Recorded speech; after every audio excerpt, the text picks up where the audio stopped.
J'ai ah, c'est enregistré, parfait.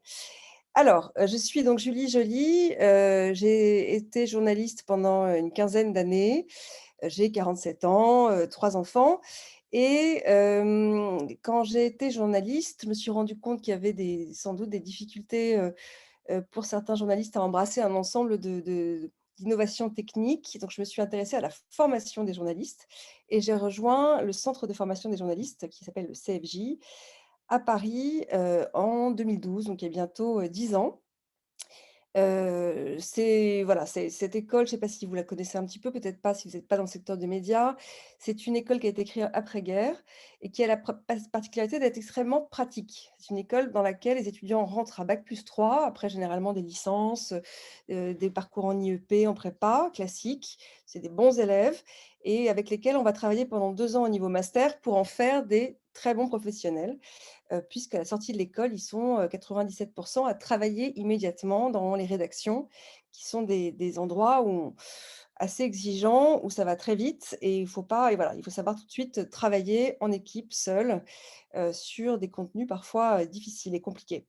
Donc cette expérience au CFJ, m'a passionnée, au point que j'ai décidé en 2016 de créer une école post-bac qui s'appelle l'école W, très inspirée de la pédagogie du CFJ, donc toujours en mode extrêmement pratique, mais avec le projet de former des étudiants à davantage de métiers, autour de la création de contenu, donc qui inclut notamment la communication, la fiction, l'enseignement, en constatant que beaucoup de compétences techniques étaient communes, mais aussi un savoir-être et des savoir-faire et qui pouvaient servir ces étudiants tout au long ensuite de leur poursuite d'études ou de leur carrière. Donc l'école W a été créée en 2016, les 2 écoles travaillent ensemble. Moi, je dirige les 2, et je vous en parlerai davantage si ça vous intéresse. Ce qui est peut-être intéressant pour vous de savoir, c'est que je suis par ailleurs très impliquée, dans la réflexion autour de l'éthique journalistique. Je suis, membre du comité d'éthique de Radio France, de Viginum, qui est la nouvelle cellule anti-fake news là, créée par le gouvernement et que je suis au conseil d'administration des Échos et de Reporters sans frontières. Voilà, je ne vais pas être beaucoup plus longue sur mon parcours, mais j'ai moi-même pas fait d'école de journalisme, donc j'ai appris le métier, sur le terrain et j'ai de la même manière appris à faire de la pédagogie, de l'enseignement sur le terrain. J'ai voulu, volontairement vous donner un peu ce que j'appelle mes compétences douces pour que ça vous donne une idée un peu de ce que ça peut donner. Voilà, c'est juste un aperçu, mais aussi pour vous dire que je les ai pas toutes, notamment la patience qui n'est pas mon point fort, mais d'autres encore qui me manquent évidemment, mais que celles que j'ai pu développer au cours de ma pratique journalistique m'ont servi vraiment, tout au long de ma carrière et de ma vie et ce qui m'amène au sujet, je pense, qui vous intéresse un peu plus que ma vie, c'est la définition de ces fameuses compétences douces. Alors compétences douces, qui n'en ont que le mot parce qu'elles sont en fait, très fortes et très, très importantes. On les distingue en réalité, d'autres compétences que moi j'appelle les savoirs, les connaissances, donc c'est ce qui peut être la culture générale, les savoirs académiques qui sont bien sûr tout aussi importants.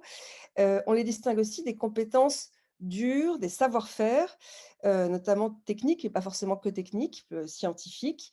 Et voilà, donc que vous connaissez, je ne vais pas revenir là-dessus, qui sont évidemment indispensables, aux étudiants, aux jeunes, à nos enfants, pour, poursuivre, leurs projets professionnels. Donc dans compétences douces, d'abord qu'est-ce que c'est? C'est des compétences humaines, des qualités relationnelles, des savoirs comportementaux, qui peuvent donc là, je vous ai dressé une toute petite liste, la curiosité, l'esprit d'équipe, la créativité, la patience, qui est une grande qualité que je n'ai pas, l'empathie, la capacité d'écoute, le sens de l'initiative, la rigueur, la fiabilité. Toutes ces compétences, la liste est très longue et je pense que vous avez 1000 idées. N'hésitez pas à en ajouter dans la conversation, ça m'intéresse toujours de savoir ce que les gens, entendent par compétences douces. Et toutes ces qualités, sont importantes dans tous les secteurs. C'est pour ça qu'elles sont je les distingue des connaissances et des compétences dures. Et je suis pas la seule à le faire parce qu'effectivement, elles sont mobilisables et mobilisées quoi qu'il arrive et quoi qu'on fasse. On les appelle en anglais les soft skills. Heu, voilà, moi, ce qui m'importe, c'est de penser que c'est vraiment une compétence transversale et il s'agit surtout d'une aptitude qui est mise en œuvre dans la pratique d'un apprentissage, la pratique d'un métier, la pratique d'un projet. Et c'est ça qui la distingue le plus, en fait, des hard skills. C'est vraiment ce comportement, cette aptitude qui va changer une équipe, changer un rapport au travail. Ce qui est important aussi de savoir, c'est contrairement à ce qu'on peut penser, il y a beaucoup plus d'acquis que d'innés dans les compétences douces. Ce sont vraiment, des compétences qui s'apprennent, qui s'acquièrent.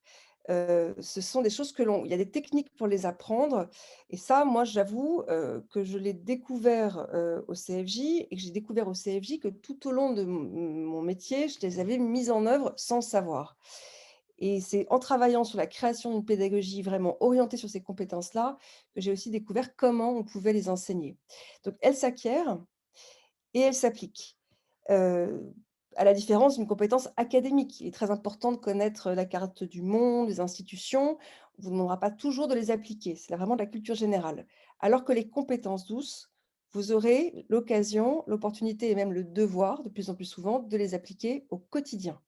Et c'est pour ça que vraiment, je suis contente d'en parler avec vous, parce qu'elles sont souvent sous-estimées, comme des choses qui sont accessoires, qui feront pas la différence, alors qu'elles font toute la différence.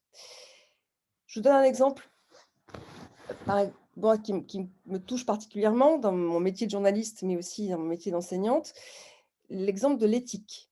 L'éthique, on a tous des gens qu'on peut considérer avec une plus ou moins bonne morale personnelle, on espère que nos nos proches sont d'une grande moralité, mais l'éthique, n'est pas indispensable pour tout ce qu'on doit faire dans la vie. Dans certains métiers, et notamment le journalisme, l'éthique, le sens éthique, la capacité à discerner, la valeur morale de son action, c'est absolument indispensable. C'est-à-dire que sans cette éthique-là, mes étudiants, par exemple au CFJ, ne peuvent pas être diplômés. Donc il s'agit vraiment d'un rapport au monde et d'une qualité personnelle, d'un comportement qui devient, dans ce métier en particulier, absolument indispensable. Et ça, comment est-ce qu'on apprend, l'éthique? Il y a pas que d'apprendre par cœur la définition et les règles à suivre ou à ne pas suivre. Il y a surtout à développer chez nos étudiants cet esprit critique, cette rigueur morale qui, est propre à chacun et qu'on ne pourra pas vérifier à leur place, à tout instant. Sur, sur les pour revenir sur les soft skills, là, la liste que je vous ai donnée, elle est connue. Moi, il y en a d'autres qui m'intéressent, en fait, tout autant et qui sont aujourd'hui demandées explicitement, testées explicitement par les écoles et par les entreprises. Par exemple, la coopération, la capacité à coopérer. Qu'est-ce que ça veut dire? C'est la capacité de travailler et de faire travailler des compétences différentes. C'est aussi une capacité d'entraide, d'écoute, d'empathie, c'est avoir l'esprit constructif, respecter la parole de l'autre, c'est une ouverture d'esprit, c'est un esprit d'équipe. La coopération recouvre un ensemble, de qualités personnelles qui, on l'a bien vu, dans la période qu'on vient de traverser, a fait toute la différence dans certaines entreprises. Celles qui n'avaient pas su créer ou qui n'avaient pas recruté, des salariés, capables de cette coopération, ont pas réussi à travailler simplement. Parce qu'il a fallu un énorme effort collectif pour que les gens se remettent ensemble et continuent à croire au projet commun. La prise d'initiative. La prise d'initiative, c'est pas seulement la capacité de proposer des solutions, ou de prendre des risques. C'est aussi la capacité de saisir des opportunités. C'est la créativité, c'est l'audace.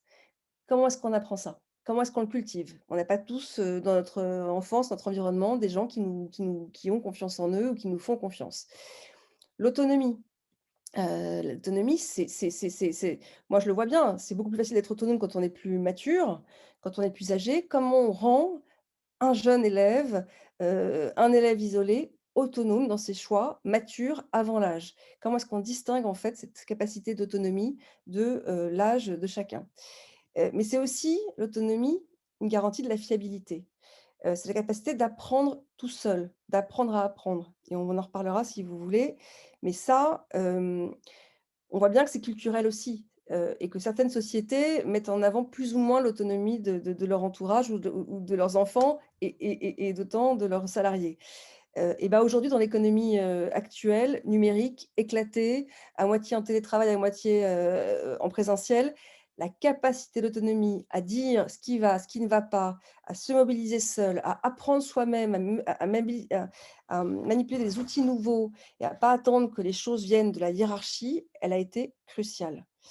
Alors je peux en ajouter, encore peut-être 4 qui pour nous sont essentiels dans notre pédagogie. La rigueur, la capacité à vérifier ses sources, à se relire. Mais derrière la rigueur, il y a quoi d'autre? Il y a l'humilité, la capacité de comprendre qu'on est faillible et que oui, il faut se relire et vérifier et faire relire, qu'on n'est pas capable de en 5 minutes de faire tout très bien et c'est normal. Cette humilité-là, elle est nécessaire.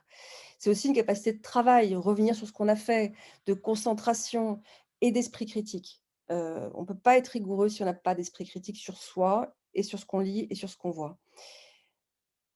2e pour moi, compétence indispensable, l'agilité. On en entend beaucoup parler, c'est presque, c'est presque un mot valise, fatigant, mais en réalité, moi, je l'entends comme une capacité à se remettre en question, à ne pas considérer les choses pour acquises, à changer de point de vue, à s'adapter et c'est là que vous allez voir que la méthode, danoise que moi j'ai apprise et appliquée à l'école W, c'est la méthode qui s'appelle Chaos Pilot, la méthode des pilotes du chaos. Comment est-ce qu'on pilote l'incertitude?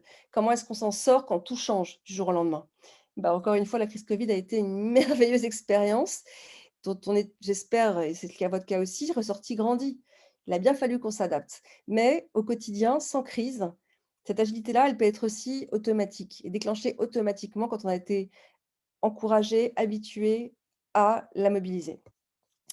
Heu, un avant-dernier point important pour moi dans les soft skills, c'est la confiance. C'est alors, en France, je vous apprends rien en vous disant qu'on n'est pas les champions d'une éducation, disons, secondaire et d'enseignement supérieur qui vraiment, travaille sur la confiance. On a un système qui est encore, assez vertical où les élèves, ont souvent peur de faire une faute, sont évalués sur leur mémoire, la capacité à redonner, le contexte qu'on leur a appris à l'école, sur la capacité alors ils très peu savent prendre la parole, très peu vont aller vers les autres, demander un conseil, souvent moi quand je les vois arriver au CFJ, ils ont beau avoir 21 ans, ils passent les 2 premières semaines à me dire: «Mais moi je vaux rien, bidule, sait tellement mieux écrire que moi et machinette parle tellement mieux que moi à l'oral, je suis incapable». J'ai voilà, cette espèce de ils ont passé tellement de temps à être évalués les uns par rapport aux autres qu'ils ont pour beaucoup perdu confiance. Donc comment est-ce qu'on travaille la confiance? Alors qu'effectivement dans d'autres cultures, d'autres modèles éducatifs, c'est au cœur de l'école et l'école est un énorme, vecteur de confiance. Dernier Dernière, disons compétence douce qui paraît triviale, mais qui est essentielle et extrêmement complexe, c'est la gestion de projet. Quand on dit gestion de projet, on se dit: «Ah là là, ça y est, c'est la startup nation qui revient». Gérer un projet, c'est être capable de poser les enjeux, de les déterminer ensemble, de respecter des consignes, des deadlines, de faire avancer une équipe. C'est être pragmatique, organisé, mais c'est aussi être capable de prendre, le devant quand il faut prendre la parole et choisir de distribuer les rôles selon les compétences de chacun. Donc gérer un projet, en fait, c'est, en micro-société d'un projet, la meilleure école pour se mettre à l'épreuve dans ses capacités, personnelles. Ce qui est au-delà de ce que je viens de dire et encore une fois, je pourrais vous décrire, 21 000 000 de compétences douces, comme on peut décrire 21 000 000 de connaissances, utiles et passionnantes ou de techniques. Moi, ce que je retiens, c'est l'utilité de ces compétences. On les aura pas toutes, mais on peut toutes les travailler et pourquoi c'est important? Parce que nous devons aujourd'hui, en 2021 et puis dans les années qui vont venir, on doit absolument lutter contre l'obsolescence programmée de nos diplômés. Moi, je sais quand je diplôme un étudiant du CFJ aujourd'hui ou de l'école W, je sais que le métier auquel je l'ai préparé peut changer radicalement en 1 an, en 2 ans, en 5 ans. Je le sais, je le vois, mes diplômés font des choses qu'ils n'ont pas apprises avec nous. Donc quel est le rôle d'une école si ce n'est leur donner les moyens d'apprendre par eux-mêmes à s'adapter à ce qui va advenir, tout en conservant l'humilité, la rigueur nécessaires pour bien faire leur travail. Donc cette obsolescence, des savoirs techniques, parfois aussi des savoirs, académiques, et quand je dis obsolescence, c'est pas du tout, je minore pas, au contraire, je les savoirs académiques, mais on voit bien qu'aujourd'hui, pour beaucoup de jeunes et d'adultes, heu, ils ont accès plus largement, ils peuvent vérifier plus largement, l'acuité de ce qu'ils savent sur le monde, sur les choses. En revanche, s'ils n'ont pas appris où chercher, où vérifier, comment vérifier, là, ils seront perdus. Parce qu'ils n'auront pas beaucoup de temps pour s'adapter, aux nouveaux enjeux, à la nouvelle complexité du monde. Donc ça, pour moi, c'est un enjeu primordial qu'on ne peut pas du tout, laisser de côté, heu, pour nos enfants, et pour leur épanouissement au travail, mais aussi pour notre économie, à vrai dire. L'autre point important, qui est bien sûr lié, c'est que de nouveaux métiers émergent chaque jour. Alors, il y a quand moi j'ai créé W il y a 6 ans, on disait, plus de la moitié des écoliers en primaire, feront un métier qui a pas encore été inventé. Maintenant, on dit 80, on dira peut-être 200, non. Bon, c'est des chiffres qui sont invérifiables de toute façon, donc c'est pas vraiment ce qui m'intéresse. Ce qui m'intéresse, c'est l'élément de preuve. C'est qu'on voit bien, que, quand on parle des métaverses aujourd'hui, je sais pas si vous en avez entendu parler, quand on apprend que Facebook veut mettre de la réalité virtuelle partout sur, les plateformes, moi je sais que ça aura un impact sur le métier de journaliste. Et je pense que ça aura un impact dans beaucoup de secteurs, y compris l'éducation, y compris le tourisme et beaucoup de choses. Donc on ne peut pas juste entendre l'info et se dire: «Ah bah oui, ça passera, on a encore un peu de temps devant nous». On n'a plus de temps devant nous. Donc cette émergence de nouvelles techniques et de nouveaux métiers nous oblige, à réfléchir à notre manière d'apprendre et de nous adapter. C'est vrai pour les blockchains, c'est vrai pour la 5G, pour la réalité virtuelle, pour la réalité, pour l'IR, pour la data, pour tout ce qui est déjà dans nos vies, qui et qu'on n'a pas vraiment, vu venir. L'autre élément très important, qu'évidemment, encore une fois, le Covid a totalement révélé, mais qui en fait, vous avez peut-être déjà vécu autour de vous et je pense que oui, c'est, le chaos. Moi, mon enjeu, c'est comment survivre au chaos. Alors, dans mon secteur, c'est le chaos de l'information, c'est de l'info-obésité, c'est les fake news, c'est la précarité, c'est tout ce chaos d'organisation, du secteur des médias et de l'information. Mais dans d'autres et dans toutes les entreprises, voilà, on est dans ce même brouillard, cette opacité, ce chaos qui fait que les gens n'ont plus de repères, ne savent plus, dessiner leur carrière et ne peuvent plus, dessiner une carrière, à long terme. Les crises économiques, sont, totalement, inattendues, violentes. La mondialisation, crée des dépendances, des rapports qui peuvent tout changer et on l'a encore vu. L'ubérisation, c'est-à-dire la façon que le statut du salarié par rapport à l'entreprise aussi transforme totalement la manière de travailler, et bien sûr le fait que l'économie digitale change les usages et change l'organisation. Aujourd'hui, l'organisation est beaucoup plus horizontale. Les gens qui rentrent dans la vie de l'entreprise vont avoir des responsabilités bien plus grandes que celles qu'on a pu avoir nous quand on a démarré. Il n'y a plus de place pour le stagiaire machine à café aujourd'hui. On leur demande tout de suite d'être opérationnels, d'apporter des idées, de trouver des solutions. Ça peut être extrêmement angoissant ou au contraire extrêmement motivant si on a appris à gérer ce chaos et à ne pas en faire une affaire personnelle, mais à ce que disent très bien les philosophes, vraiment surfer, ne pas couler, s'appuyer dessus pour être créatif, se nourrir, avancer sans perdre son cap. L'autre enjeu, et là c'est plus macroéconomique, mais j'avoue que j'ai fait des études d'économie, donc évidemment c'est peut-être un langage qui m'est familier, mais c'est le fait que l'économie de plus en plus est une économie de services, tertiaire, et les compétences douces sont au cœur de cette économie de services, et j'inclus dans les services le soin bien sûr, l'enseignement, le tourisme, le commerce, enfin voilà. Donc tout ça nécessite des compétences humaines, qui sont, en réalité devenues bien plus importantes que les autres. Alors, il ne faut pas qu'elles le soient trop, qu'elles soient à leur juste place, mais elles le sont bien plus qu'elles ne l'ont jamais été. L'enjeu aussi pour nous, c'est d'aider nos étudiants, les jeunes, à construire leur parcours sur le long terme. Donc après tout ce que je viens de vous décrire, on peut vraiment se dire que c'est compliqué, mais notre enjeu, c'est de leur donner les bonnes boussoles, les bons indicateurs qui leur feront eux-mêmes comprendre qu'ils ont à améliorer, apprendre et agir différemment. Voilà. Alors, une fois qu'on a dit ça, À quoi servent les soft skills? Je vais pas revenir dessus dans le travail et dans la vie. Dans les études, ça devient central et peut-être que vous le savez déjà, mais je trouve que moi je le vois, j'ai une fille au lycée, elle n'a aucune idée de ce qu'attendent aujourd'hui, les établissements d'enseignement supérieur en termes de capacité, de compétences humaines.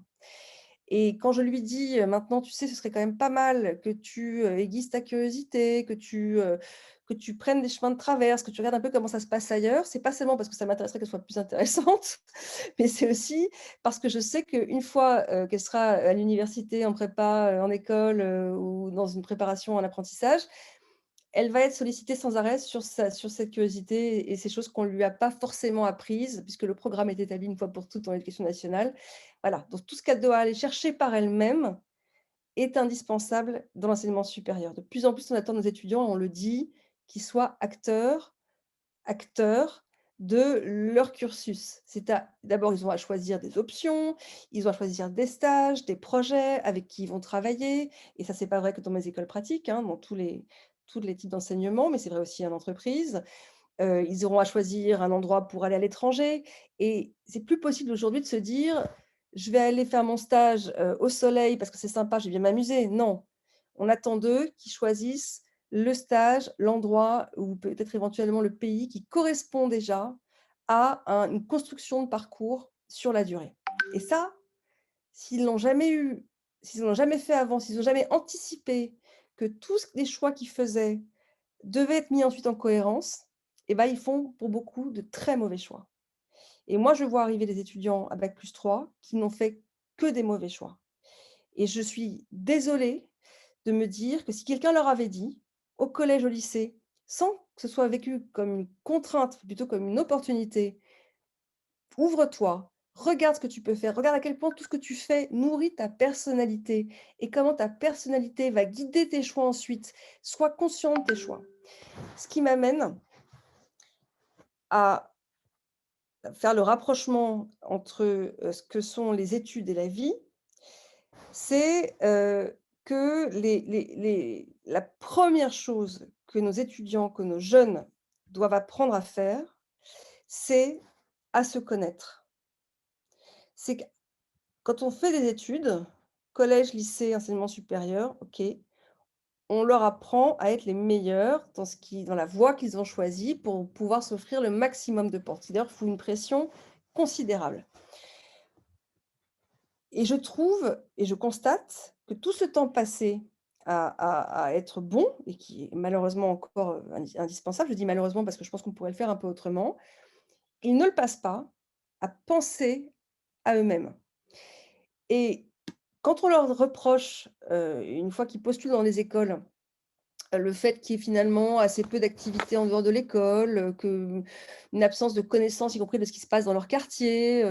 Pour certains, moi j'ai des étudiants qui ont été dans des voyages extraordinaires, qui ne sont même pas intéressés à des crises éventuelles qui se passaient en même temps. Enfin, quand on leur reproche ça, c'est déjà trop tard.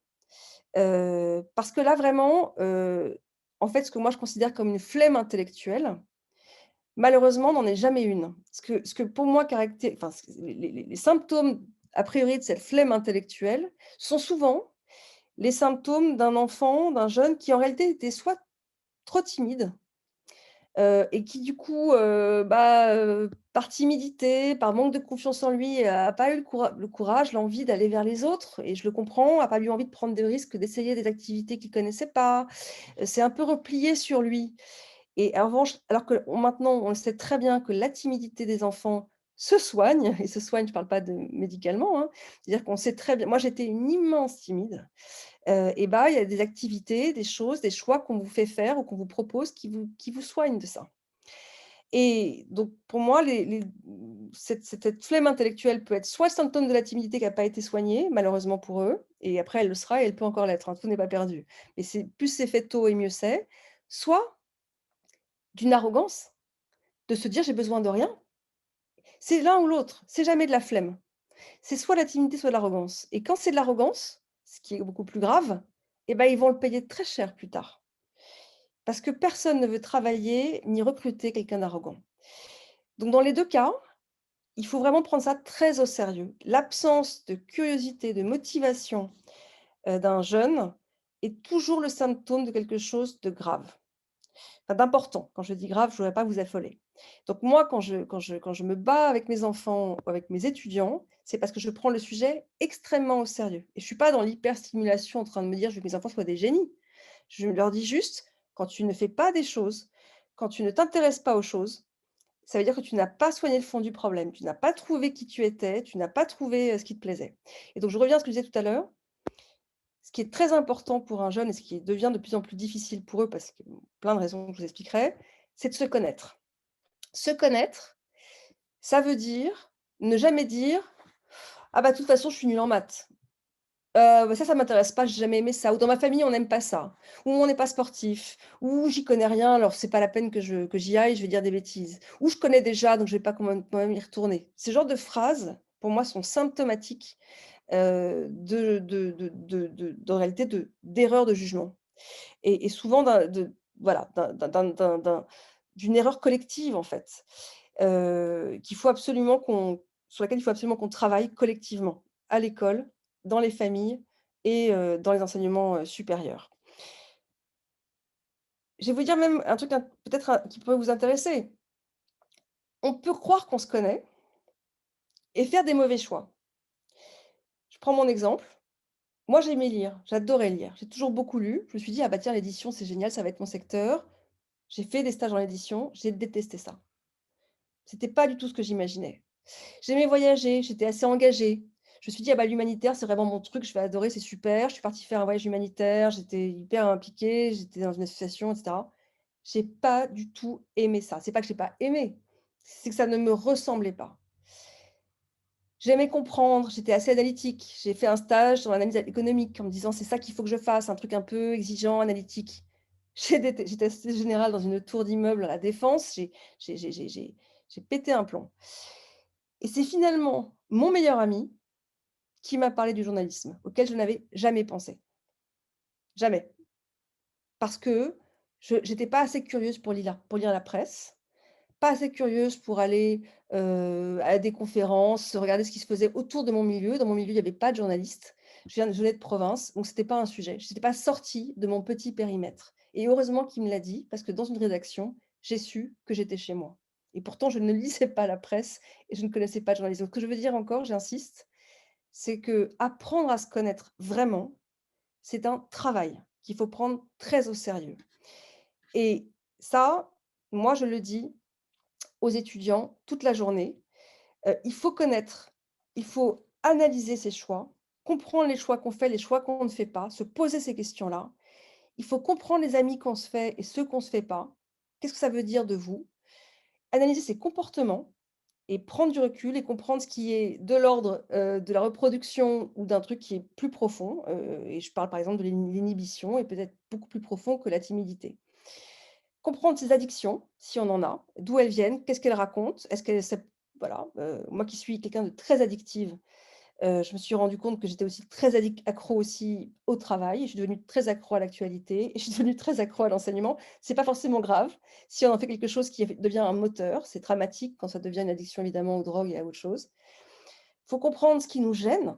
Est-ce que c'est un problème moral? Est-ce que c'est quelque chose qui peut se dépasser? Bref, il faut vraiment passer du temps à parler de soi avec ses proches, voilà et ça malheureusement, l'espèce de syndrome TikTok, Instagram, sur lequel nos enfants passent leur vie, ne leur permet pas de se connaître et même au contraire fausse complètement, la photo.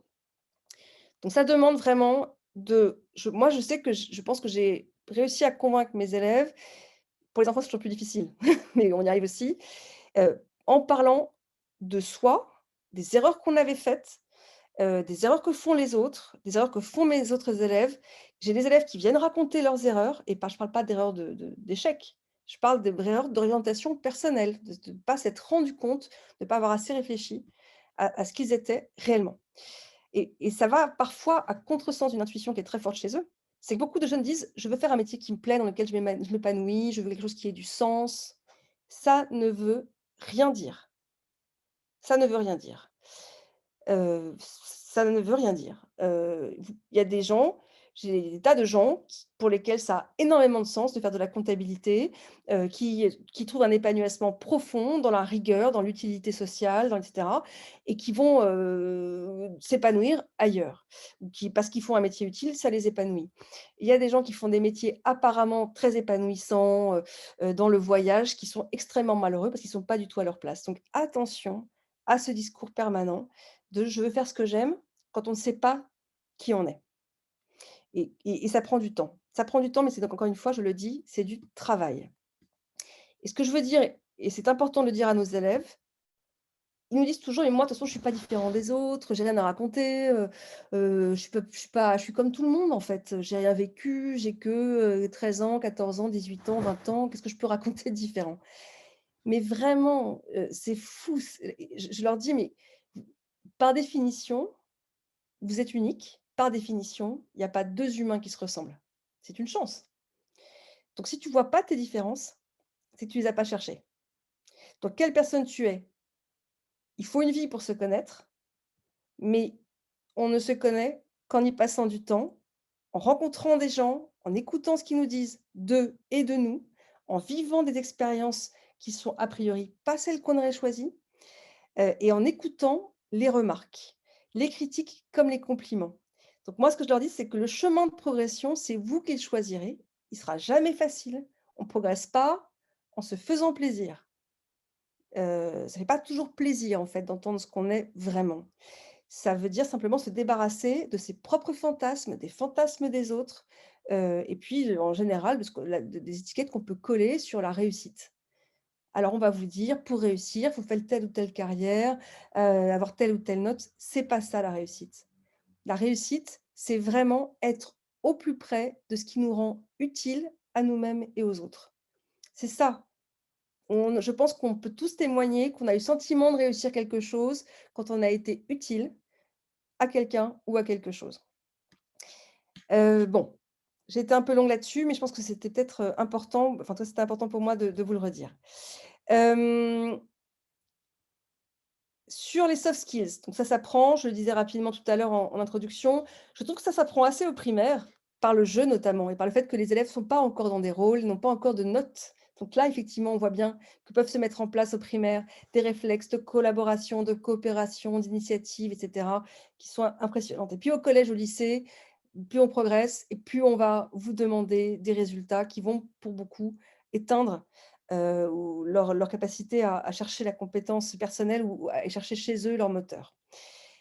J'ai mis une astérix parce qu'évidemment que ça change, heureusement que ça change, il faut pas être caricatural. Je vois énormément d'étudiants qui au collège, au lycée, dans leurs études supérieures, font des projets à l'école, sont, encouragés par leurs profs, donc je veux pas du tout être caricatural et ça change vraiment dans le bon sens et l'excès inverse ne serait pas bon non plus. Qu'évidemment, il faut un cadre d'apprentissage et je pense que c'est très important, notamment, quand on est mineur.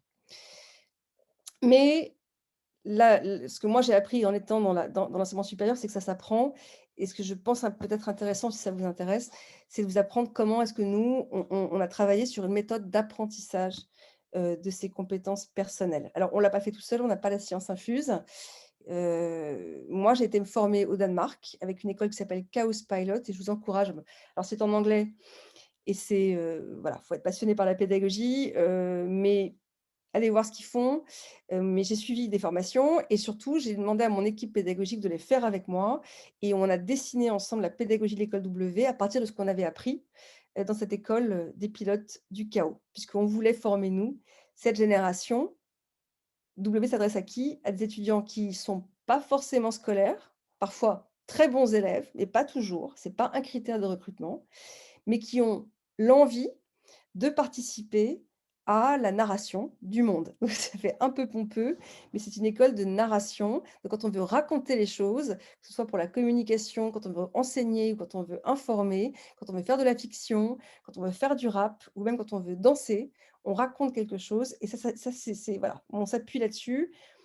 Vous voulez raconter des choses, vous avez des choses à raconter, on va vous apprendre à le faire avec les techniques professionnelles pour le faire et on va vous apprendre des savoir-être qui vont vous aider à cultiver votre créativité. Alors, j'ai synthétisé d'abord l'école Chaos Pilot, elle existe depuis une trentaine d'années. C'est intéressant de savoir qu'elle s'est créée au départ en accompagnant des jeunes garçons délinquants qui sortaient alors je sais pas si ils sortaient de prison ou en tout cas ils étaient délinquants et on les a mis dans les mains de pédagogues ou d'assistants sociaux pédagogues qui ont réfléchi à la manière de les réinsérer. Et c'est devenu aujourd'hui la référence en Europe du Nord et moi dans beaucoup d'écoles que je rencontre, de pédagogie par l'engagement. Comment est-ce qu'on engage des jeunes a priori réfractaires à l'école, pas hyper intéressés, pas tellement sûrs de ce qu'ils veulent faire, parfois pas très confiants en eux, ou au contraire très ambitieux, mais qui ont pas envie d'être, passifs à l'école? Comment on les engage dans une pédagogie, tous ensemble avec toutes leurs différences et pour aboutir à la fin à des jeunes prêts à réaliser leurs projets? J'ai mis, dans le petit carré, sur la slide, des termes qui pour nous sont très importants, qui vont revenir dans ce que je vais vous présenter ensuite. Le premier, c'est les arches pédagogiques. Le principe, c'est qu'on construit une pédagogie comme on construit une histoire. Je ne sais pas si vous êtes familier avec les arches narratives. Quand on raconte une histoire, on a des personnages, on a des intrigues, on a des moments de tension, on a un chemin qui vous amène à un dénouement, qui est la fin du livre et qui normalement fait que vous gardez votre livre ouvert ou que vous restez devant votre série télévisée parce que les arches narratives ont été suffisamment bien construites. Et ben, en pédagogie, c'est pareil. On construit des arches pédagogiques, des moments dans la pédagogie avec un début, une fin, un objectif, des moments, des personnages qui jouent des rôles. Chacun a un rôle bien défini, dans cette aventure et qui va permettre que les étudiants s'engagent, se réengagent, continuent et n'aient jamais envie de lâcher, l'enseignement. Donc cette idée d'engagement est extrêmement fort. Ça passe et je le mets aussi ici, cette notion de débrief constructif, l'idée qu'on soit capable à tout moment, enfin, d'ailleurs c'est pas à tout moment, tout est super calculé, mais à plein de moments, de débriefer avec les étudiants, nos intervenants, les familles, autour des différentes étapes de la pédagogie, c'est extrêmement important et pour les élèves qui ont des choses à nous dire et pour nous qui avons des choses à leur dire. Et l'idée, c'est que ce soit toujours constructif. On n'est jamais là. Moi, je refuse de recevoir des reproches, gratuits. Je veux des reproches constructifs. Ça n'a pas fonctionné, voilà ce qui m'a manqué, voilà ce dont j'ai besoin. Tu n'as pas été, au rendez-vous, voilà ce qu'on attendait de toi, voilà ce que tu peux faire pour y arriver. C'est constructif, on peut construire ensemble ensuite. On a envie que ça marche et l'un et l'autre. C'est un contrat de constructif. Il y a une idée aussi qui est importante, c'est celle de l'atterrissage. Il y a c'est l'idée que on va partir ensemble dans une pédagogie comme en voyage. On va décoller ensemble. On décolle avec des élèves, et je vous en parlais tout à l'heure, qui partent pas tous du même niveau. Il faut qu'on sache dans quel pays on veut aller, où est-ce qu'on veut atterrir. Et ça, c'est à la fois fixer la destination, mais faire de ce moment-là où on arrive, un moment d'atterrissage collectif. C'est pas juste on sort de l'avion et chacun part chez soi. Qu'est-ce que ce voyage a changé pour nous tous? Et ça demande un travail de réflexivité important collectif, mais s'il n'est pas bien fait l'atterrissage, on ne peut pas repartir sur une nouvelle séquence. Ça, c'est crucial, dans notre pédagogie. L'autre élément important de la formation de Chaos Pilot, qui a été une école formée par des designers aussi, qui a été reprise par des designers, c'est la simplicité. On et ça, c'est un outil de design, en fait. Une belle chaise, bien designée, elle est simple. Mais un site qui est bien designé, c'est un site dans lequel vous vous retrouvez facilement. Une école, une pédagogie qui est bien designée, elle est très complexe à designer, mais pour l'élève, elle doit être très simple à comprendre. Il sait où il va, il sait pourquoi il y va, il sait à qui il peut parler. Quand il a besoin de quelque chose, il sait où le trouver. Voilà, tout doit être simple, relativement intuitif. Et ça ne demande pas des énormes moyens, parce qu'on n'en a pas des énormes moyens. Donc je vous dis que c'est possible.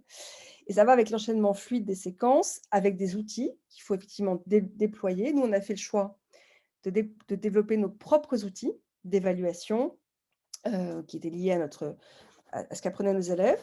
C'est pareil, on n'est pas parti dans une usine à gaz avec un outil, hyper cher. On a fait un truc très simple. On est parti d'un petit site internet qui me paraissait bien correspondre à ce qu'on voulait faire. On l'a demandé à ceux qui avaient fait le site de l'adapter à ce qu'on essayait de faire. On l'a construit ensemble et avec les élèves et ça donne aujourd'hui l'outil central de l'évaluation de nos étudiants et je vous donne voilà, pour un montant qui n'a rien à voir avec ce qu'on peut faire par ailleurs dans des très grandes écoles. Ça passe aussi par le partage. Le partage, ça veut dire quoi? C'est qu'on partage nos bonnes pratiques. Les élèves assistent à ce que font les autres. C'est pas chacun dans son coin, dans son couloir de nage. Quand on travaille sur un projet, on va regarder ce que font les autres. Les intervenants aussi s'intéressent à ce que font les autres intervenants. Le niveau première année s'intéresse à ce que fait la deuxième année. On fait travailler nos étudiants ensemble. Voilà, c'est des moments de partage qui sont extrêmement importants pour faire, avancer aussi le projet.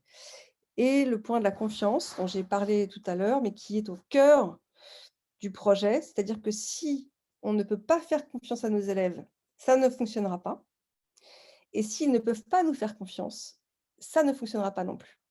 Donc ce travail de confiance, c'est c'est quelque chose qui se prouve, se reprouve, se teste en permanence entre nous et qui, voilà, qui demande de notre part, aussi d'être très attentif au moment où on sent que la confiance s'abîme. Je peux vous dire que pendant le covid et en distance, ça a été beaucoup plus difficile évidemment de vérifier, qu'on était bien clair, que quand, voilà, les choses devaient être faites, elles s'étaient bien faites et qu'ils pouvaient nous faire confiance pour être là quand ils avaient des moments de coup de blues. Je suis peut-être un peu longue, coupez-moi, je vous en supplie, parce que je peux être extrêmement, bavarde. Je passe dans le concret. Je vous parlais de l'atterrissage, des arches pédagogiques, du voyage et bah, concrètement, ça donne ça, ce que vous voyez à l'écran, qui est volontairement pas très lisible, c'est pas grave, c'est juste pour vous donner une esquisse de la manière dont on construit, notre pédagogie. Dites-vous que alors si je pouvais, je sais pas si je peux, est-ce que j'ai accès à un petit pointeur? Non, je pense pas sur le ce qu'il faut comprendre, c'est que chaque petite bosse correspond à une journée. Un a day, c'est en anglais. Chaque semaine englobe 5 journées, chaque, mois et cetera. Voilà, donc nous, ce qu'on regarde, c'est on dresse la grande arche, la très grande arche dont on ne verra pas la fin, c'est l'apprentissage tout au long de la vie. En dessous de cette arche, il y aura toutes les expériences que vivront nos étudiants en dehors de nous. Notre arche à nous, c'est le programme pédagogique qu'on construit, qui se décline en 1 année, 2 années, 3 années, dans l'année des semestres, dans les semestres des modules, dans les modules des semaines, dans les semaines des journées et tout ça doit être complètement imbriqué. On ne peut pas déconnecter ce qu'on est en train de faire du projet de nos étudiants dans toute leur vie. Voilà. Enfin, de notre projet à nous, c'est-à-dire la capacité qu'ils devront avoir à apprendre toute leur vie. On est tout le temps en train de se ramener à ça. Et donc, vous voyez que le point de départ, c'est le lancement et quand on lance et là je vais passer à l'arche suivante, quand on lance, premier point de l'arche, on sait c'est pas l'étudiant qui se met au niveau de l'école, c'est l'école qui doit rencontrer les élèves à l'endroit où ils sont. Parce qu'il y a pas que leur niveau scolaire. Où ils en sont avec la confiance? Où ils en sont avec l'écriture, avec le collectif, avec l'autonomie? Où est-ce qu'ils en sont, dans leur, connaissance générale du monde? Il faut qu'ils le disent et il faut qu'on le sache. Donc nous, le 1er jour, premier moment de rencontre avec les étudiants, c'est un moment où chaque étudiant et chaque membre de l'équipe et chaque intervenant vient dire où il en est. Alors ça se passe par des jeux, par des voilà, je vous passe les détails, je vous donnerai les détails si ça vous intéresse, mais c'est un moment ultra important pour que nous, on se rende compte de la diversité de chacun et pour qu'ils comprennent que c'est pas un problème et que c'est la chance et qu'on part dans un avion, on n'a pas demandé aux gens, combien ils pesaient, ce qu'ils avaient fait avant et cetera. Donc on est dans le même bateau et nous, on a besoin de savoir sur qui on peut compter, comment ça marche, dites-nous ce qui est compliqué.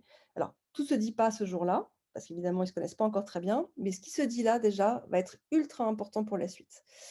Et puis on a, dès la première année, un autre moment qui va venir, au 3e mois, à la fin d'un module, qu'on appelle le live magazine, le magazine vivant sur scène, où là, parce que les élèves auront par arche travaillé ensemble, appris à se connaître, développé leur confiance, développé leur, confiance en eux et en nous et en eux-mêmes, collectivement, on leur demande de se livrer un peu plus, de raconter un peu plus. Rien n'est jamais obligatoire, c'est pas la psychothérapie. Certains vont faire des choses drôles, intimes, mais ils vont faire des choses qui leur ressemblent de plus en plus. D'autres vont nous raconter des choses beaucoup plus graves. Chacun est libre, mais ce qui est important, c'est qu'on accompagne leur connaissance d'eux-mêmes, semaine après semaine, pour arriver à ce moment où ils peuvent on crée ce qu'on appelle un safe space, un espace de confiance, où tout ce qui va se dire ne va jamais les menacer. Il faut qu'ils soient suffisamment solides et qu'ils aient confiance en nous pour le faire. Donc, ce que je peux vous dire, retenez cette chose, le rythme est très important, la définition des arches et dans quoi on s'inscrit est très important, mais c'est très important aussi qu'on construise un groupe, ce qu'on appelle le group learning, le groupe d'étudiants autour de ce qu'ils sont individuellement pour que collectivement, ils puissent grandir ensemble sans à aucun moment avoir besoin de se ressembler, de se mesurer les uns aux autres, mais vraiment plutôt de se connaître entre eux. Je vois qu'il y a peut-être des commentaires. Est-ce qu'il y a des questions auxquelles il faut que je réponde? OK, Oui, non. tout à fait. Bonsoir à toutes et à tous. Alors, une question sur les orientations concrètes pour développer ces compétences douces. Alors, par orientation, qu'est-ce que vous entendez? Peut-être demander Ah, à... les écoles, les cursus qui permettent de les développer? Alors, je ne sais pas, je vais demander peut-être aux participants Mais de préciser sa question. je vous dirai sinon après quelles sont Oui. éventuellement les activités, les choses qui peuvent être faites. Je vais passer rapidement sur là, je vous ai parlé des arches.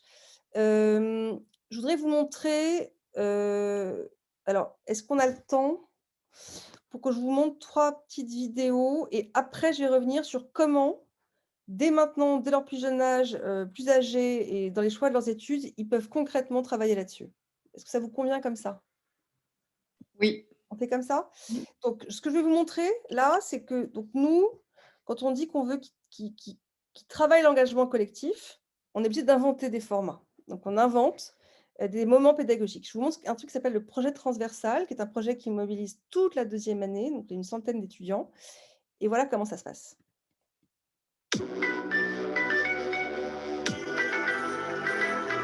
D'avoir la roue de la fortune derrière, d'avoir les cartes et tout, ça rend le projet hyper créatif. Le hasard entre en jeu.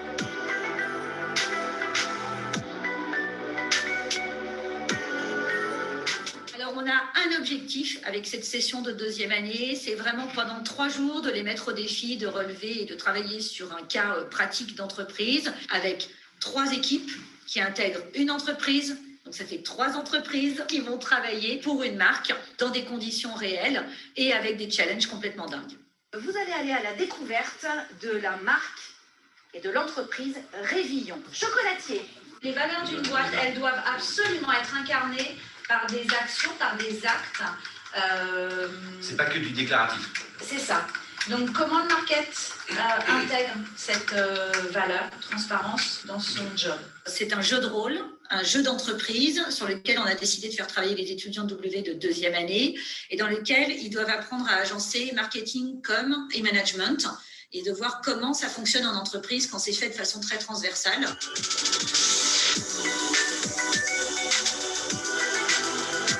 Il y a une roue et en fait souvent toutes les heures ou toutes les 2 heures, les chefs de projet des 3 pôles lancent la roue et on tombe sur soit une carte malchance, soit une carte chance, soit un what the fuck.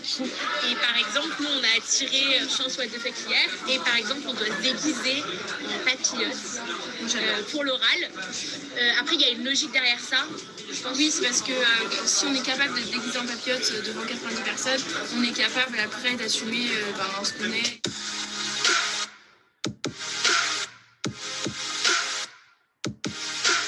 Je voulais que vous vous applaudissiez parce que vous avez tenu 3 jours sur d'autres. Bravo!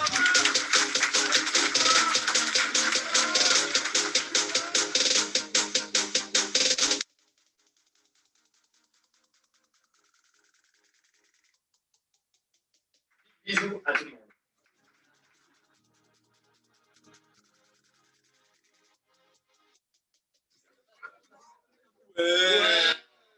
J'adore. Ah ça me mange, je vois. Dans le calendrier, le client pourra découvrir toutes les nouvelles gammes bien-être de Révillon et la nouvelle stratégie de communication mise en place par vous-même. De manière générale, on vous attendra sur la créativité. N'hésitez pas. Vous avez fait tous, même derrière moi, vous avez fait un saut de géant. Je trouve aujourd'hui dans votre livrable très très bon.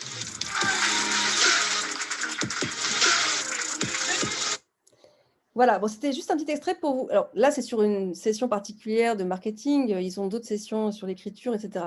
Peu importe. Moi, ce qui m'intéresse, c'est que vous compreniez le rôle de chacun, c'est-à-dire que les enseignants sont capables de changer de rôle, de se mettre dans un rôle évidemment, oui, d'animateur, de facilitateur, d'entraînement extrêmement bienveillant, mais extrêmement exigeant aussi.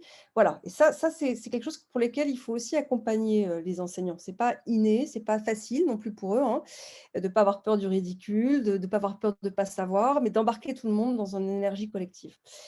Je reviens sur ce que vous me disiez tout à l'heure, la question posée sur comment est-ce qu'on peut développer, si j'ai bien compris, comment on peut travailler sur ces compétences douces en dehors de de ce que propose W évidemment, qui est très particulier pour, ce cursus. Il y a plein de choses en fait. Encore une fois, je reviens sur ce que je disais tout à l'heure, il y a tous les choix que feront, les enfants en dehors de ce qui est imposé. Ça peut être, alors évidemment, on pense tout de suite, à des choses évidentes comme le sport, parce qu'on se dit que on sait, le sport est une école de la vie, une école des compétences, des postures, absolument passionnantes, mais tout le monde n'est pas sportif. Je vais quand même sur le sport, m'arrêter 2 secondes parce que c'est pas le sport, c'est le sport que vous choisirez et chaque sport que vous choisirez, plus ou moins difficile, en fait, vous permet de développer des compétences extrêmement différentes. Par exemple, le tennis, si certains connaissent, c'est connu pour, être une très bonne école de l'anticipation, de la stratégie, de la réactivité, du réflexe et du respect du cadre. Pas pour rien qu'il y a un terrain avec des lignes et un arbitre sur le jeu. Les sports collectifs, c'est vraiment le super exercice d'émulation, de coordination, un travail d'empathie, mais aussi de concentration sur son rôle et d'ambition. La danse, ça va être, la rigueur, l'endurance, mais aussi un travail sur la régularité et le contrôle. Le yoga, c'est la gestion du stress, la maîtrise de soi, mais aussi la capacité de recul sur ce qui se passe. La course, capacité d'automotivation, comment est-ce qu'on se motive tout seul, la gestion de l'effort, bref, je peux les citer tous, l'escalade, les arts martiaux, etc. Donc dans le sport, la marche, c'est encore autre chose, mais c'est très intéressant aussi ce que développe la marche comme capacité, sur la durée à être seul ou à être à plusieurs, mais à connaître ses limites, corporelles et aller plus loin dans son endurance. Donc le sport, c'est sûr, est une super manière, et laisser les jeunes choisir un sport, c'est intéressant parce qu'il n'y a pas besoin de se forcer. Ils vont forcément trouver un truc parce que leurs copains, leurs copines y vont, parce que c'est collectif ou parce que c'est seul, qui leur correspondra bien. Mais à tous les coups, ils vont y trouver des ressources, de compétences douces. Il y a évidemment aussi des activités culturelles. Alors, on se dit: «C'est très discriminant, l'activité culturelle», mais non. Dans l'activité culturelle, j'inclus, les jeux vidéo, la bande dessinée, les séries, mais lesquelles? Et pourquoi? Et puis, est-ce que vous les avez retenus? Qu'est-ce que va vous apporter, le fait de regarder, une série? Et la curiosité, l'ouverture, l'esprit critique, la capacité de mémoriser, les intrigues, la compréhension peut-être même de la construction d'une histoire, les enjeux qui vont être traversés, dans la série. Donc c'est, en fait, extrêmement intéressant. À partir du moment où on est actif et on est très actif dans un jeu vidéo, ce qui évidemment n'aide pas, et ça c'est le drame, c'est le scroller, pendant des heures, des choses qu'on ne retient pas et qu'on ne comprend pas. Mais dès qu'on se met dans quelque chose, quand on est engagé dans quelque chose, en fait, on gagne une compétence. Évidemment, il y a aussi des activités, associatives, le loisir, ça peut être, la poterie, un truc humanitaire, le chant, et ça peut être complètement amateur. Ça peut être 3 copines qui se font décorer entre elles dans leur chambre, mais à partir du moment où elles le font suffisamment régulièrement pour apprendre quelque chose. Et j'insiste aussi sur une dernière activité, mais qu'on sous-estime, c'est les activités amicales. C'est voir ses amis.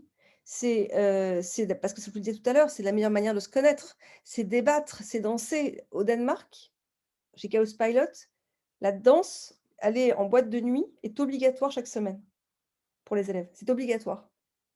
Parce que c'est un moyen, c'est un exutoire de prendre confiance dans son corps, de s'amuser, de relativiser, et cetera, et cetera. C'est la notion d'enthousiasme, de générosité, de franchise, Bon bref, de courage quand on ne sait pas danser, qu'on y va quand même. Ce que moi je retiens, c'est que l'enjeu, c'est pas, de cocher les cases, de la bonne activité qui fait bien sur le CV parce qu'on aura été, scout, même si c'est évidemment très bien, on aura fait les trucs qu'on pense que tout le monde doit faire. C'est pas ça. C'est faire, essayer les choses jusqu'à ce qu'on trouve la chose, l'activité qui vous donne envie d'y aller. Moi, ce que je dis aux élèves, c'est trouver votre moteur et votre moteur, vous ne le connaissez pas encore. Vous en avez un, c'est certain. Vous en avez un, vous en avez peut-être 1000, mais déjà, vous en avez un et c'est celui-là qu'il faut trouver.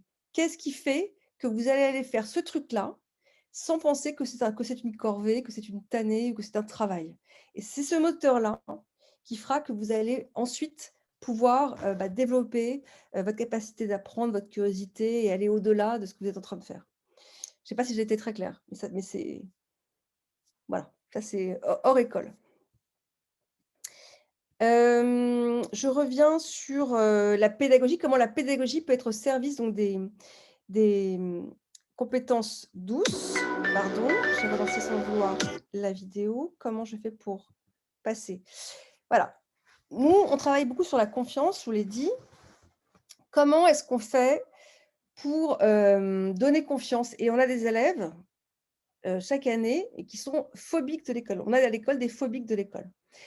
Les élèves, ils sont incapables de parler devant 3 personnes, heu et tous, à la fin d'une année, monteront sur scène à un moment ou à un autre. Pas parce qu'on les aura obligés, parce qu'ils le feront naturellement. Donc tout ce truc-là vient par différents exercices extrêmement progressifs, extrêmement adaptés. C'est-à-dire qu'on ne demande pas la même chose aux très timides, aux pas timides.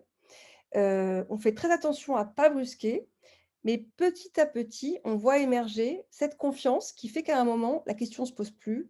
Tu as un truc à dire, tu vas pouvoir le dire. La timidité sera complètement oubliée. Et là, je donne l'exemple d'une session, alors là, pour le coup, qui est maintenant répandue et c'est très bien dans plein d'écoles, la session d'éloquence, qui bien sûr est importante dans une école de création de contenu parce qu'on veut apprendre à nos étudiants à jouer avec leur corps, à jouer avec les mots. Mais qui est pas du tout facile. Enfin, je sais pas si vous avez déjà fait un concours d'éloquence ou même appris la parole devant un public, mais franchement, c'est très difficile d'être naturel, de vraiment aller loin dans sa créativité quand on sait qu'on est regardé par plein de gens et surtout des copains de son âge et cetera.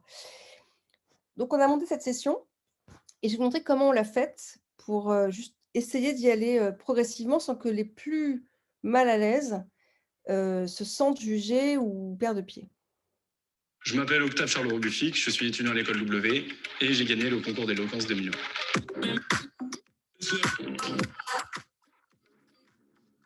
La session éloquence à l'école W, c'est en 2e année et ça dure 4 jours. En fait, en 4 jours, on va essayer d'apprendre à convaincre en racontant une histoire. Au début, on fonctionne en binôme avec des sujets imposés par le jury. Puis à partir des quarts de finale, on se retrouve avec des sujets plus libres. Et petit à petit, on va essayer de convaincre plus uniquement le jury, mais la promo entière. Avec cette session, j'ai réussi à me surpasser dans le sens où, au début, je fonctionnais, comme je disais, de manière assez scolaire. Et puis, au fur et à mesure de la session, je me suis rendu compte qu'il fallait que je change de méthode si je voulais aller plus loin. Et je me suis dit, il faut qu'Octave soit naturel, en fait. Et c'est ça qui va te permettre d'y aller plus loin. Et donc, je suis allé contre mon réflexe primaire qui est de faire du scolaire. Et j'ai été très naturel en parlant de mes expériences et de ma vie. Et c'est ce qui m'a permis de remporter le concours. Et c'est là où je trouve que je me suis vraiment surpassé.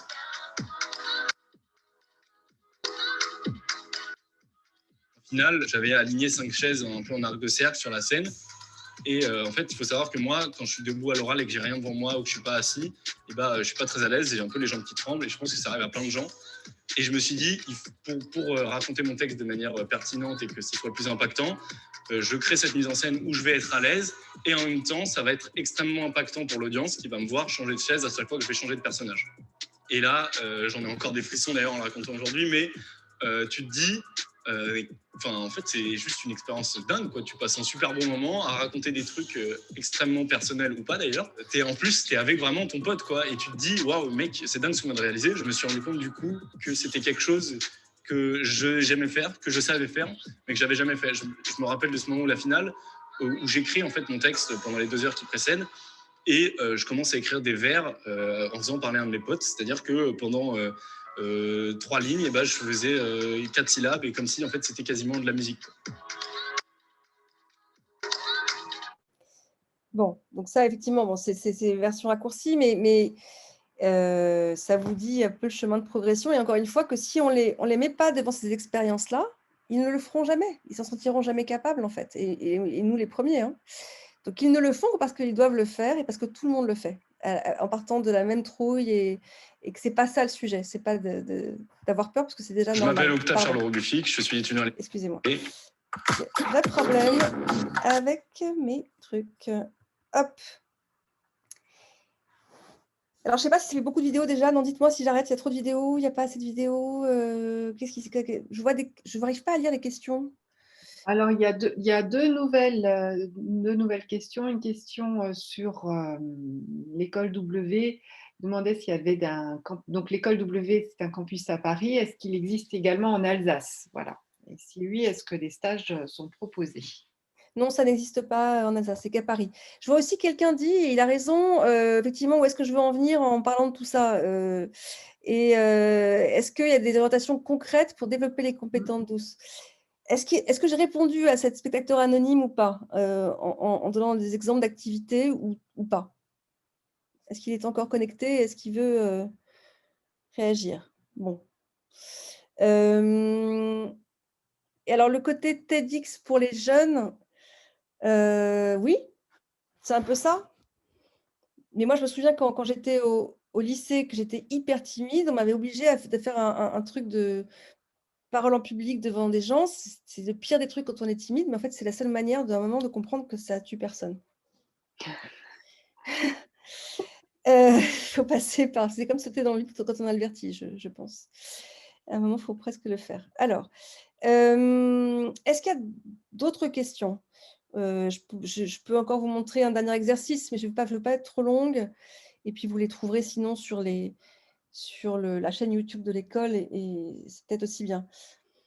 Alors, pour l'instant, il n'y a pas d'autres questions. Peut-être oui, refaire un point sur, selon vous, quelles sont les compétences douces indispensables, celles qu'il faudrait vraiment développer quand on est au lycée et voilà, et qu'on s'apprête, par exemple en terminale, à remplir Parcoursup. Ouais. Qu'est-ce qu'on peut, dans les activités qu'on peut avoir en dehors de l'école, qu'est-ce qu'il est important de mettre en avant? La première vraiment, moi je pense que c'est la curiosité et effectivement, il ne suffit pas de dire qu'on est curieux, il faut le démontrer. Et on le démontre comment? Bah, en montrant que pas seulement qu'on a fait plein de voyages, mais qu'est-ce qu'on y a fait? Qu'est-ce qu'on en a retenu? Pas seulement qu'on a peut-être aimé plein de films et pourquoi on les a aimés. C'est la curiosité, c'est pas seulement de faire plein de choses, c'est de les faire en essayant vraiment de comprendre ce qui se passe. Donc ça, plutôt que de multiplier les activités, une seule qui démontre la curiosité parce qu'on est allé vers quelque chose de différent de soi, où on a compris quelque chose sur nous-mêmes, c'est énorme, moi je trouve. La deuxième, c'est en fait, la capacité à coopérer et je l'en ai parlé plus haut, mais à quel moment, dans un projet d'école, dans l'organisation, d'une fête, dans un débat d'idées, à quel moment vous avez été capable de coopérer, de faire que les gens ensemble soient plus forts, plus intelligents, meilleurs que tout seuls? Et ça, alors ceux qui font du sport, c'est plus facile pour eux parce qu'ils peuvent expliquer dans une équipe de sport et à chaque fois ça marche parce que c'est évidemment très important. Donc tous les sports collectifs sont des supers atouts. Mais quand on fait pas de sport, on peut très bien, s'être occupé, d'une personne en difficulté, d'une grand-mère, d'un voisin. On peut, on nous a peut-être confié, une mission, quelque chose, un projet que vous avez réussi à faire en vous appuyant sur d'autres gens. Heu vous êtes, voilà, donc dans votre classe, peut-être délégué, peut-être, genre mais tout ça, il faut le raconter. En fait, c'est pas du tout anodin. Tous les moments où on a été capable, encore une fois, de travailler avec d'autres et être meilleur à plusieurs. Ça, je pense que c'est super important. Hem, une autre compétence, alors qui est qui est super attendue, mais qui, moi, je trouve, finalement, recoupe un peu la première, c'est la capacité, l'esprit, ce qu'on appelle l'esprit d'initiative. Est-ce qu'on est capable de faire des choses tout seul? Alors, généralement, quand je dis ça recoupe la première, c'est quand on est curieux, généralement, on est capable de faire des choses tout seul. Mais si on n'est pas spécialement passionné par tout ce qui se passe autour, c'est pas mal, à un moment, d'inciter les jeunes à faire des choix tout seuls.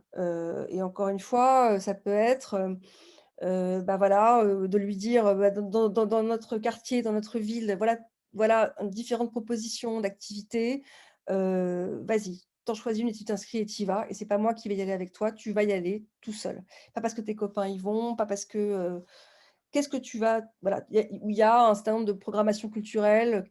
Toi, choisis ce que tu as envie de faire et ce que tu as envie de voir et vas-y tout seul. Ou alors si en plus ils peuvent voyager seuls, c'est très bien, mais c'est évidemment qu'il faut être plus âgé, mais tout ce qu'on va faire seul, donc pas pour faire plaisir à papa et maman, pas pour impressionner les copains, pas pour, draguer, tout ce qu'on va faire tout seul, c'est toujours, on peut en parler complètement différemment et même si on n'a pas aimé, on sait pourquoi on n'a pas aimé parce qu'on s'est posé la question à soi-même. Ben voilà, je pense que ça, c'est quand même des choses, qu'il faut vraiment encourager. Hem et c'est ambivalent parce qu'on a toujours envie d'intervenir, on a l'impression de connaître mieux nos enfants ou que tout le monde. Mais en fait, on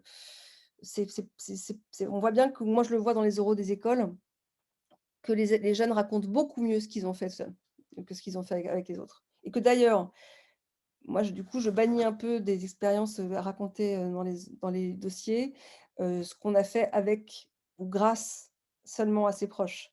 Ceux qui nous disent, j'ai fait X voyage super, c'était génial, mais on sent bien que c'est les parents qui étaient derrière. Bon, c'est presque, trop facile, quoi. Je préfère qu'il nous raconte le petit truc qu'il a fait tout seul que les grands, grands trucs qu'il a fait parce qu'on l'a embarqué. Hem, Qu'est-ce que je peux vous dire d'autre sur les compétences, douces, importantes? Je regarde dans ce que j'ai, tac, tac, tac. Nous, ce qu'on regarde, en fait, c'est la capacité des jeunes à être et c'est très difficile, hein, à la fois, hem, très autonome et très collectif. Donc, en fait, c'est ça. Parce que quand ils peuvent nous prouver ça, on se dit que tout va passer. Tout ira bien. Et les cours, et les stages, et les projets, et les changements de programme, voilà. On se dit que dans la vie, tout ira bien si il a déjà été confronté à ces 2 situations. Donc d'où encore une fois, j'insiste sur la capacité à faire seul et à jouer le jeu collectif. Coopération. Moi, je dirais que c'est l'essentiel. Après, qu'évidemment, hem, quand, par exemple, il y a quelqu'un qui me dit: «Je suis hyper rigoureux» et qui fait des fautes de français à l'écrit ou à l'oral, ça passe pas. Mais quelqu'un qui effectivement fait attention, à son écriture et qui en plus à l'oral sera du même niveau, ah bah là, il marque des points. Il faut que ce soit cohérent. Et c'est beaucoup moi, je suis beaucoup moins énervée par quelqu'un qui fera des fautes dans son dossier et qui à l'oral sera mal à l'aise, mais qui en revanche démontrera un enthousiasme, une volonté, un super état d'esprit et qui au moins là, je vois une cohérence, une vérité, plutôt que des gens qui ont essayé de nous balader et qui se sont mentis à eux-mêmes. Ou qui ont voilà, ne pas essayer d'être l'enfant parfait, mais vraiment d'être au plus près de ce qu'on est. Et alors ce qui est intéressant aussi, c'est que quand ils savent, quand ils ont réfléchi sur ce qui leur manque, mais sans paniquer, sans se dire: «Ah, j'y arriverai jamais», donc encore une fois, le fameux: «Je suis nul en maths, je suis nul en sport, de toute façon, je sais pas faire, parler à l'oral, machin». OK, c'est bien de savoir qu'on n'est pas bon quelque part, mais pas décréter que ça n'arrivera jamais parce que c'est absurde et que c'est justement renoncer et ça, c'est un gros défaut. Parce que si c'était vrai, si ces compétences-là ne pouvaient pas s'acquérir, ça se saurait. Alors, on a une remarque d'un parent qui dit que ce qui est difficile en tant que parent, c'est de réussir à les éveiller à cette curiosité sur laquelle vous insistez tant, la curiosité de regarder ce qui se passe autour d'eux. Alors moi, j'utilise beaucoup, leurs amis. C'est que je passe beaucoup de temps à vanter la curiosité de leurs amis. Enfin, mais en leur disant vraiment je dis à mes enfants souvent: «Vous choisissez hyper bien vos amis, et ils sont super bien. D'ailleurs, c'est super là ce qu'elle fait, machin» et à travers leurs amis, je les valorise en fait et et mmh et c'est comme ça par exemple que, moi, moi, je laisse mes enfants partir. Je leur dis: «Voilà, partez toute la journée, faites-vous un programme, allez visiter des trucs», mais elles choisissent ce qu'elles vont faire et elles racontent et au retour, elles sont fières d'avoir été toutes seules, en fait, mais enfin, pas toutes seules parce qu'elles sont encore un peu jeunes, mais c'est pas de faire des programmes obligatoires, c'est plutôt de les laisser faire ce qu'elles aiment. Donc en gros, être avec leurs copines et faire du shopping, mais en passant par un circuit éventuellement d'aller visiter un quartier, une expo gratuite ou écouter un concert dans un café. Mais encouragez ça, enfin, dire: «Faites-le, puis vous verrez peut-être qu'il y aura un truc à aller voir» et puis comme elles sont toutes les 2, elles se motivent ensemble et elles veulent un peu en fait, c'est les copines qui veulent m'impressionner qui du coup entraînent, mes filles. C'est voilà, c'est ce truc mais ça pour le coup, Hem, ouais, c dès que ça passe par la contrainte, ça marche pas. C'est aussi pour ça que dans l'école, nous, on passe beaucoup par le jeu. Fait que ce soit ludique, marrant, sympa, que tout le monde gagne à la fin, c'est et que du coup, ça voilà, ça c'est très con, mais c'est de la c'est très important de à cet âge-là, il y a rien de pire pour un jeune que d'être jugé. Ils vous le disent, j'imagine, tous les jours. Tu me juges, je suis jugée, on se juge entre nous, tu penses que je suis pas assez bon, puis après ils se jugent eux-mêmes et ça. Donc tout l'effort à faire, c'est de pas juger leur choix. OK, t'aimes le jeu vidéo, t'aimes le rap, vas-y montre-moi, raconte. Et moi je me tape des 12 heures de voiture à écouter du rap, horrible, sexiste et misogyne, mais j'essaye de comprendre et quand elles m'en parlent et quand je vois qu'elles connaissent toutes les paroles par cœur, je me dis: «Dis donc, tu as une super mémoire, c'est incroyable, nin nin». C'est le truc de aime ce que tu aimes, mais aime quelque chose, quoi. Et c'est vrai que si on les décourage, si on les dégoûte de ce qu'elles aiment, on coupe, je pense, cette relation de sentiment de confiance en leur jugement. Importance de valoriser aussi, même si on ne partage pas leurs idées. Oui, valoriser leur choix Valoriser les choix. Mmh. et débattre. Moi, quand je débat, avec des jeunes, des étudiants ou d'autres jeunes, sur, par exemple, je sais pas, on débat sur le wokisme, on débat sur, des tas de sujets le genre, des choses qui les habitent en ce moment. On sera pas forcément d'accord, mais c'est ultra intéressant de les écouter jusqu'au bout et c'est en les écoutant jusqu'au bout qu'ils vont nous écouter nous. Si on leur coupe la parole en disant: «C'est débile, tu as rien compris, tu mélanges tout», ils auront aucune raison de nous écouter. Bon, mais ça c'est plus facile à dire qu'à faire chez soi, hein. Alors du coup, d'où l'intérêt, moi je sais que mes enfants, je passe aussi, par leurs copines, mais aussi par les miennes, hein. Quand je veux qu'elles tentent des trucs, bah, je vais plutôt, aller demander à d'autres que moi d'en parler. C'est le principe du médiateur. C'est pour ça que l'école est un lieu magique, en fait, pour les jeunes. Parce qu'on est justement à la bonne place. On n'est pas les parents. Moi, c'est fou tout ce que les élèves nous disent qu'ils ne diraient jamais à leurs parents. C'est fou les efforts qu'ils font avec nous qu'ils ne feraient jamais chez eux. C'est vrai. Non, mais si, je sais. Moi, quand les parents me racontent, enfin, quand ils me racontent comment sont leurs enfants chez eux, je dis: «C'est pas du tout, c'est pas possible, vous ne parlez pas des mêmes». Et d'ailleurs, quand on fait le live magazine, le magazine vivant, quand ils nous racontent des histoires intimes, je n'invite jamais les parents. Parce que je sais que ce qu'ils vont dire là, ils peuvent pas le faire avec leurs parents. Ils se mettent parce que c'est un autre jeu de rôle qui est nécessaire, qui est indispensable, qu'on ne changera pas. Mais il faut d'autres espaces. Donc on a bien compris la curiosité, Mmh. voilà, même une seule activité, mais qui montre qu'effectivement, voilà, on est curieux, on s'y intéresse. L'autonomie et le collectif, important. Savoir faire seul, découvrir seul. Importance aussi d'être cohérent, D'assumer. d'assumer ses choix. Voilà. Alors pour l'instant, je n'ai pas d'autres questions. Surtout, n'hésitez pas, on a encore, quelques petites minutes devant nous. Si parmi, les participants, certains ont encore des questions sur les compétences, sur les attendus, sur ce qu'il est important de mettre en avant.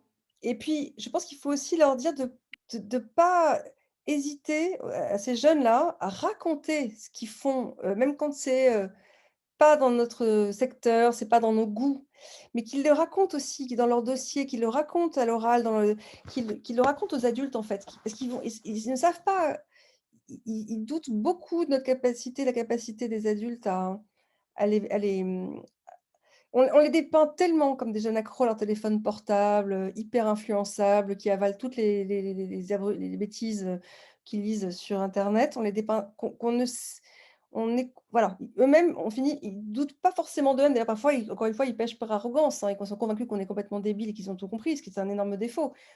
Mais parfois aussi, ils perdent confiance en nous et ça, quand ça, c'est le plus difficile, je trouve, après. Mais encore une fois, ce qui se rattrape, c'est que quand ils n'ont pas confiance en leurs parents, ils peuvent tout à fait, moi je le vois, j'ai des élèves qui ont perdu confiance dans l'école, dans leurs parents, dans tout, et qui sont capables de renouer avec une autre pédagogie qui leur convient mieux. Voilà, c'est jamais définitif. C'est encore un âge où vraiment, vous allez voir, enfin c'est extrêmement plastique, donc il ne faut pas se décourager. Il ne faut surtout pas se dire ça marchera tous les jours, que tous les jours ils seront hyper sympas, hyper curieux, hyper coopératifs. C'est pas grave s'ils ne le sont pas avec vous. Il faut qu'ils le soient quelque part. Il faut qu'ils aient des choses à raconter. Et puis petit à petit, ils vont apprendre à se connaître. Et surtout, il faut qu'ils comprennent que apprendre à se connaître, c'est long, ça leur prendra du temps. C'est normal que ce ne soit pas immédiat. Qu'il faut qu'ils y aillent par petites touches, voilà, mais que ça mérite d'y consacrer du temps, parce que ça va leur servir toute leur vie et aujourd'hui plus que demain, plus qu'hier. Donc ça, c'est voilà, c'est pas faut pas minorer ce truc-là. Très bien, merci beaucoup. Mais écoutez, pour l'instant, je ne vois pas d'autres questions. Voilà, on a quelqu'un qui partage dans la conversation. Voilà. C'est vrai qu'on compétences douces, parfois on comprend mieux quand on parle de soft skills, c'est peut-être plus connu que compétences douces. Voilà. Mmh. Voilà.